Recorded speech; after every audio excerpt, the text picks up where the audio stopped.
about the Quran when, according to Sajid, God deceived billions of people about Jesus. And again, it's not just billions of Christians who believe that Jesus died by crucifixion. Even non-Christian scholars are convinced that Jesus' death by crucifixion is a fact of history. Atheist New Testament scholar Gerd Ludemann declares that Jesus' death as a consequence of crucifixion is indisputable. John Dominic Crossan of the infamous Jesus Seminar says that there is not the slightest doubt about the fact of Jesus' crucifixion under Pontius Pilate. Marcus Borg, another member of the Jesus Seminar, states that Jesus' execution is the most certain fact about the historical Jesus. Jewish scholar Pinchas Lapid affirms that Jesus' death by crucifixion is historically certain. According to Paula Fredrickson, a convert to Judaism, the single most solid fact about Jesus' life is his death. He was executed by the Roman prefect Pilate on or around Passover in the manner Rome reserved particularly for political insurrectionists, namely crucifixion. And Bart Ehrman maintains one of the most certain facts of history is that Jesus was crucified on orders of the Roman prefect of Judea, Pontius Pilate. These are non-Christian historians and New Testament scholars. Jesus' death by crucifixion is an indisputable fact of history. And the Quran, according to the vast majority of Muslims, says it never happened. Like it or not, that's a problem. Okay, so faster than you can say mental hospitals disable dead kids and hammers, David Wood keeps bringing up. Now, notice how everybody he brought up except two scholars are atheist scholars. Now, what's the problem here? The problem, please ignore that. The problem here is that, yeah, I like Jimmy Kimmel. The problem here is that these atheists do not, ignore that too, these atheists do not believe in the supernatural. They don't believe that God could have kept Jesus alive through the crucifixion because they don't believe in God and miracles to begin with. So that's why Bart Ehrman and John Dominic Crossan and the other scholars, the other, Gerd Ludemann, all those atheist scholars he cites say Jesus died because they don't believe in the supernatural. Because if someone is crucified 2,000 years ago, given their naturalistic, atheistic views, they're going to conclude that Jesus died. But the problem is David Wood is a theist. He believes in the supernatural. Well, he claims he believes in the supernatural, God, miracles. He's a theist. He's a self-proclaiming or self-professed Christian. So what do Christians believe in? They believe in the miracles. They believe in the supernatural. They believe in God, etc. So why can't God keep Jesus alive through the whole crucifixion event? That can't be ruled out by David Wood without him being inconsistent, because in order for him to conclude that Jesus died, he would have to prove the New Testament reliable, which it isn't, according to his own Christian and conservative scholars. And he would have to prove that Jesus actually died on the cross, which is which is impossible to prove, given the fact that Jesus was on the cross for 6 hours. If someone is crucified for 6 hours, they're very likely going to survive. Death by crucifixion typically took days. Jesus was on the cross for 6 hours at best. So my point is that David Wood cannot disprove the idea that Jesus was crucified and he survived. And that's what I think the Quran chapter 4 verse 157 is talking about. But regardless, the problem with David Wood is this. He always uses atheist arguments, but he doesn't realize those arguments backfire against his own beliefs, because these same atheists that he cites, Bart Ehrman, Gerd Ludemann, etc., don't believe that Jesus was resurrected. And the reason why they don't believe in the resurrection is because they rule out miracles. They don't believe in the supernatural. They don't believe in miracles. So that's why they say Jesus died and that was it. There was no resurrection after the crucifixion. So any way you look at it, David Wood is shooting himself in the foot, or he's being horribly inconsistent, because these atheists don't believe in the supernatural. He does. So that's a problem for him. That's not a problem for us Muslims. So the other issue is that the other thing I want to talk about is what really happened to Jesus. The Quran never says somebody else was crucified instead. The Quran says it was made to appear to them. So it was made to appear to them is up for interpretation.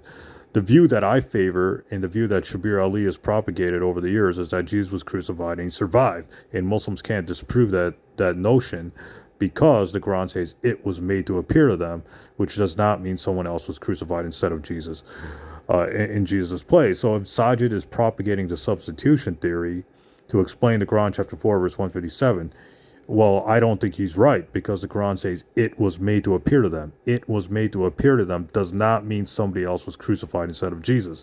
It's up for interpretation. So, I do believe Jesus was crucified, but I don't think he died on the cross. Because again, Jesus was on the cross for only 6 hours. And if you read the Gospel of Mark, chapter 15, verse 44, Pontius Pilate was surprised to hear Jesus already died. So that's further indication that death by crucifixion typically took days, not hours. Further, if you read the Gospel of John, Jesus' two crossmates, the thieves who were crucified left and right of Jesus, they were taken down alive. So what that means is that surviving the crucifixion is certainly possible if we read the Gospels carefully. Further, we read that Josephus saw 3 people crucified, 1 survived. And this is found in the works of Josephus, a first century Jewish historian who lived a few years after Jesus. So again, I just want to point out the inconsistency and the hypocrisy of David Wood. He'll cite atheists, but he doesn't realize that these atheist scholars actually don't believe like what he believes about Jesus. They don't believe in the supernatural. They don't believe in the resurrection. They don't believe Jesus performed miracles. I don't think they do. And they don't believe in the virgin birth. They don't like 75% of what David Wood believes about Jesus, they don't believe. So it's kind of strange that he's going to these atheists because these atheists actually they actually disprove the resurrection and stuff like that. They argue against Jesus' resurrection and they argue against the divinity of Jesus. So this is a big problem for David Wood. But again, these atheists are naturalists. They don't believe in the supernatural. They don't believe in miracles. They don't believe in God. So that's why they're going to conclude that if a man is crucified 2,000 years ago, he died. But, Christians and Muslims believe in the supernatural. They believe in God. So Christians can't disprove the swoon theory that God kept Jesus alive because they believe in the supernatural and miracles.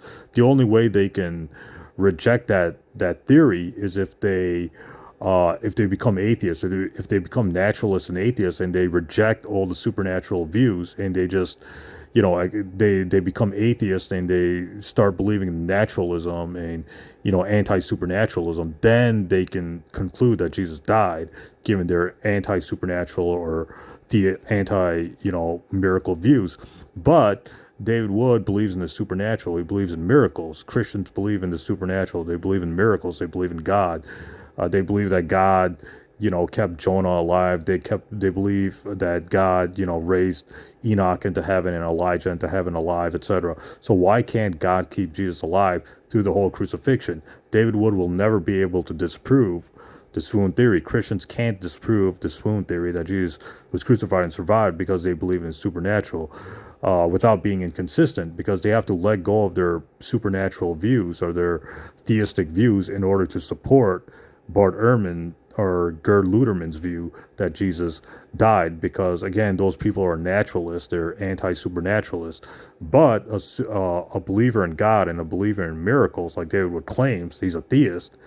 As a theist, he can't reject the swoon theory without being inconsistent. So Christians will never be able to prove Jesus died because, one, the entire New Testament is unreliable, given the fact that Paul got into fights with the disciples, and Paul was not an eyewitness. And none of the New Testament books, Matthew, Mark, Luke, and John, the book of James, 1 Peter, 2 Peter, etc., the book of Revelations, all those books are anonymous and pseudonymous, written by unknown authors living outside of where Jesus lived. So what that means is that the New Testament can't be trusted because it's written by unknown authors.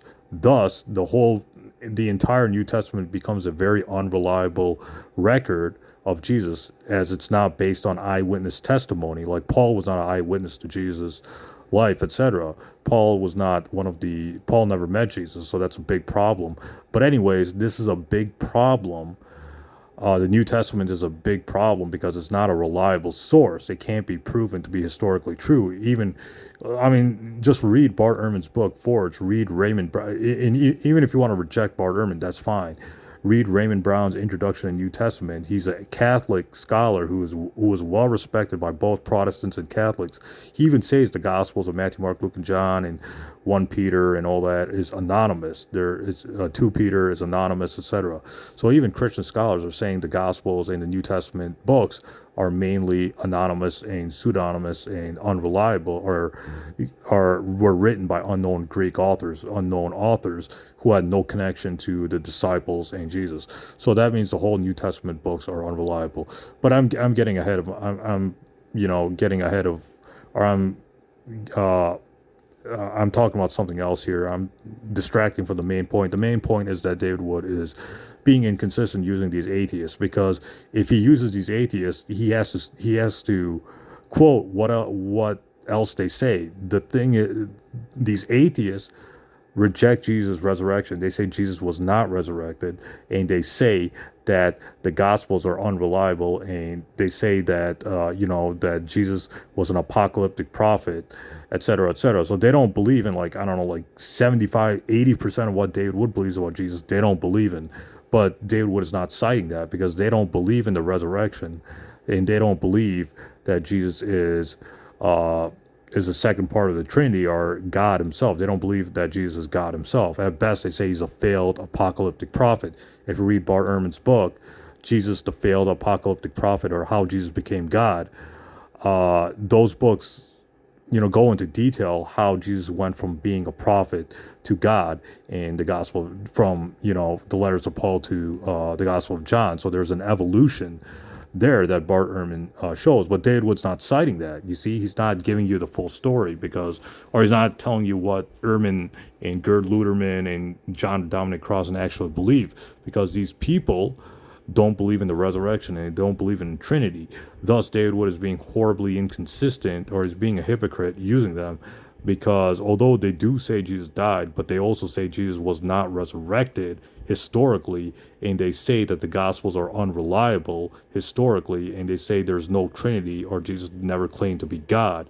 I believe Gerd Luderman states this in one of his books. John Dominic Crossan also says Jesus is a prophet, etc., etc. Then later on, people over exaggerated it to being the Son of God, etc., him being the Son of God, etc.